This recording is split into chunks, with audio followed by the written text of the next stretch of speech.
Bonjour, Swakan viewers. Today we are going to cover the mysterious god Bældæg, or as he's better known, his Old Norse name is Baldr. Now you may be thinking, what is mysterious about that god? He's one of the most best known gods of the Norse, of Germanic peoples in general, but specifically of the Norse. What is so mysterious about Baldr? Well, to that I'd ask a counter question. What is he god of? The answer may seem pretty straightforward. A lot of people would say light, purity. Well, today we'll delve into that kind of thing and discuss whether that's the case. But before we really do that, we must first establish who Bældæg is. Of course, Bældæg being the Old English name of the god, who the Norse called Baldr, or who the Germans called Fulle, or Pulle, or Fol. More on that later. So when I refer to Bældæg, I am also referring to Baldr, the only difference being Bældæg is Anglo-Saxon, Baldr is Old Norse. So, Bældæg is the son of Woden and Freya, or Odin and Frigg. Of course, also called Baldr in Old High German, and Baldr, or Bældæg in Old Norse, Bældæg being the true cognate form of Bældæg. And of course, in Old High German, he was also called Fol, such as in the, I believe it's called the Merseburg charms. It refers to the god as both Fol and Baldr, the one that begins with Fol and Woden. Fol and Woden. But anyway, he's the father of his son, as most fathers would be, whose name is Brand, as in a firebrand. So that's pretty interesting, that he's the father of a fiery being, a being who's named after the fire. His hall is called Breidablik, which means broad gleam, or I guess broad blink, I guess would be the cognate. So there's some connotations there with shining light. His name probably derives from, or at least Baldr, that name derives from the Proto-Germanic word Baldras, which means prince or hero, cognate to the Old English word Bældr, which is cognate to Baldr, but it's contested whether the Anglo-Saxons called the god Bældr or not. I believe they called Jesus Bældr, but they definitely called him Bældæg, which means Bældæg, if that wasn't clear. And you see, this may confuse some people, because though that is his name, I know I was first confused when I was learning about this. I mistook Bældr to be his name, Bældæg to be like a festival surrounding him. However, that is not the case. Bældæg is the name of this god. Bældr is distinct in the king's lists of the Anglo-Saxons from Bældæg. So, but that name Bældæg means Bældæg. Probably you could translate it more poetically to mean the fire of the day. So, in Norse mythology, he's called Baldr, and this is pretty clearly the same as Bældæg.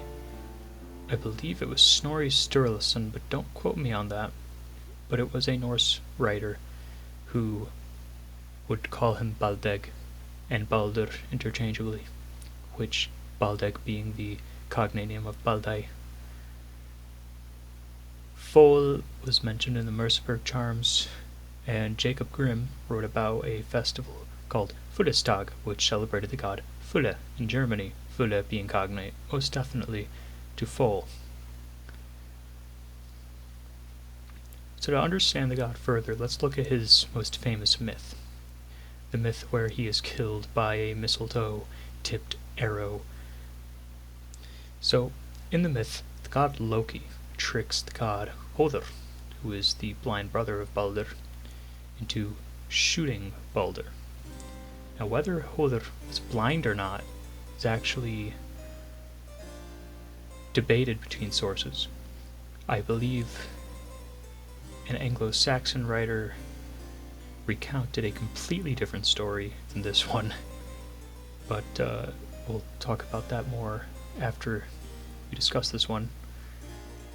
According to the Norse, Hodr accidentally kills Baldr. So Baldr dies and is taken to hell.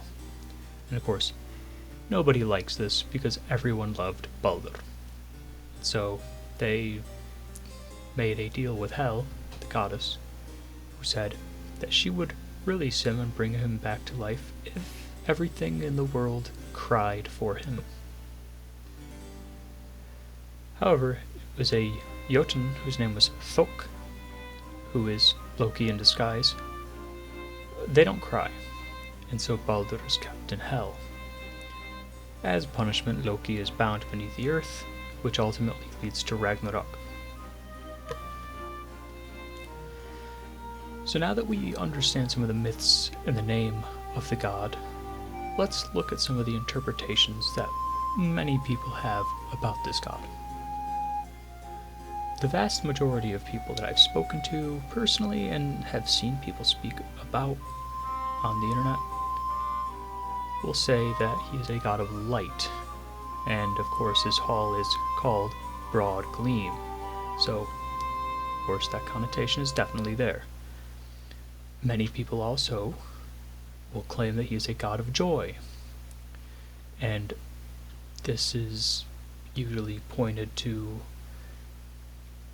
being supported by the fact that he was a perfect being and was killed and accepts it.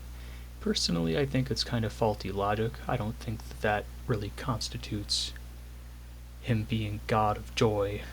I think that's kind of looking for things, but you know, there is some truth to the fact that if, you know, you were a perfect being and you were content with being killed, I guess you could be looked to for an example of a happy being. Many people will consider him a god of beauty because he was stated as being a beautiful god. You know, that's and there's the connotations with light and such, which is very beautiful.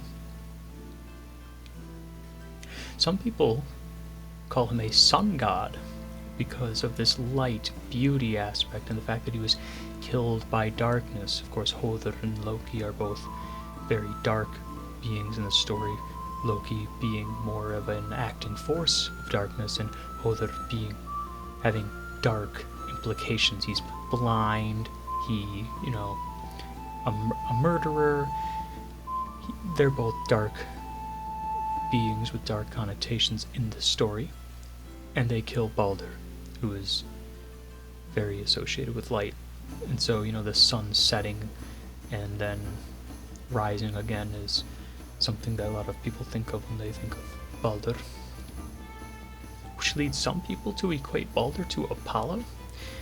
But Apollo is one of the most misunderstood Greek gods. I might make a video on him at some point, but he's very misunderstood. A lot of people think he is the sun god of the Greeks or Romans, but this is not the case. He is a god more complex than just the sun god. Some of his attributes may be solar. However, our ancestors did not think in this way of this god is god of this and that god is god of that. Multiple gods could have similar or even the same attributes as each other, and so it's not useful for us looking back and trying to understand our ancestors' beliefs to paint their gods as god of this, god of that. So the connection to Apollo, I think, is kind of rickety because as far as I know, their only real connection between the two is their connection with light. And even then, Baldr, in none of the research that I did is Baldr directly connected to the light of the sun. And so, whereas Apollo definitely is. So, two different kinds of light, maybe. I think it's kind of rickety to claim that he's equivalent to Apollo, so I wouldn't really do that myself. And others also equate him to Achilles. He was a beloved son of a caring mother, and his one weakness was exploited by a projectile. Of course, Achilles dipped into the river Styx to be made invincible, but his mother held him by his heel, and so his heel was not fully, invincible. And so when he gets shot in the heel by an arrow, causes his death, similar to Baldr, who was only weak to mistletoe and was shot by it, died, and so on and so forth. I'm sure you can see the connection there. Also, if that is in fact the archetype we are dealing with, then it would also be equivalent to stories like in the Nart sagas, where let's see, what was his name?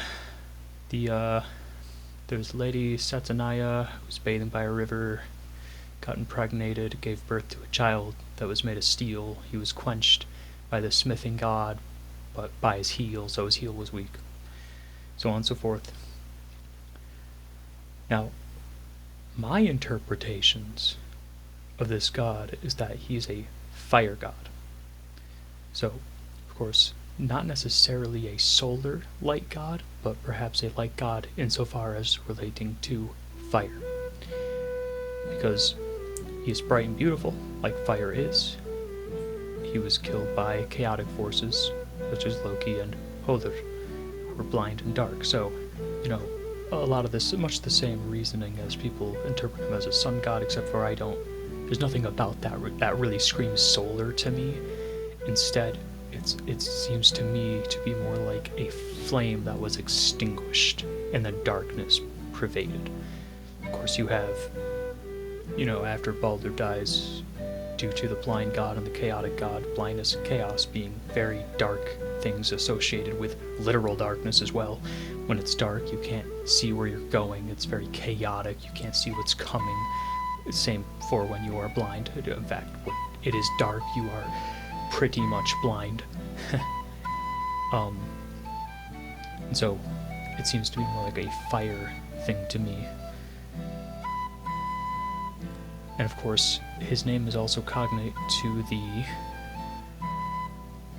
Celtic festival of Beltane, which means Fire Day, much like Bældæg does. The Anglo-Saxon, yeah. And also the German festival that celebrated that god, which, by the way, both Beltane and Fullestag were both on the 1st or 2nd of May, and they both referred to day of this god, the Celtic god, or more specifically the Irish or Gaelic god, Bel, whose name is cognate to Bal, as in Bældæg, and Bældæg. Beltane means the same thing as Fullestag, the day of this fire god. Fullestag, of course, being the festival that Jacob Grimm mentioned about this god, and I believe a bonfire was lit, but don't quote me on that, but I'm pretty sure a bonfire was lit during Fullestag. Of course, his son is called Brand, whatever. So, the son of the fire, you can imagine you insert the brand into the fire and then pull it out to make the brand what it was intended for. You could see it as the fire producing the character and spirit of the brand. Without the fire, the brand is useless. So you could see the fire as the father of what is branding. And of course, branding is very useful to these people. They branded their horses, their cattle. But point is that, he definitely was associated with fiery things, not necessarily with solar things. His name also may be cognate with Bældæg, which means the white god, who is a Slavic god who faces a dark foe named Chernobog, which means dark god, black god. So, Bældæg and Baldr may be cognate. They both face a dark version of themselves, kind of. You have Hodr, the blind brother to the bright god Baldr, and they face, he faces Baldr, really, unknowingly, but there's that concept of the darker and the lighter, and they fight, quote unquote. One of them got murdered, but you know what I'm trying to get at here. However, the thing about Bældæg and Chernobog is that their authenticity is not 100% agreed upon, and their mentions are rather recent in history, and there's no evidence to suggest that they were any older than that. So, it's quite uncertain as to whether they could even be used as evidence here. I'll leave it up to you whether you want to agree with that point or not, but I figured I'd just add it because I thought it was an interesting parallel. So that'll be the end of this video. Hope you enjoyed it. I have tried a couple different things in this video. Hopefully it'll catch on. I might try some different things in the future, but of course, as always, I will ask that anyone watching this video to getting to this point suggest to me what I could be doing better, because I am new to this YouTube thing. But I thank you all for watching, those of you who did, and I thank you all who have gotten to this point in the video, or getting to this point in the video. But I will let you go at this point, so I bid you all farewell. Thank you for watching once again, and good health.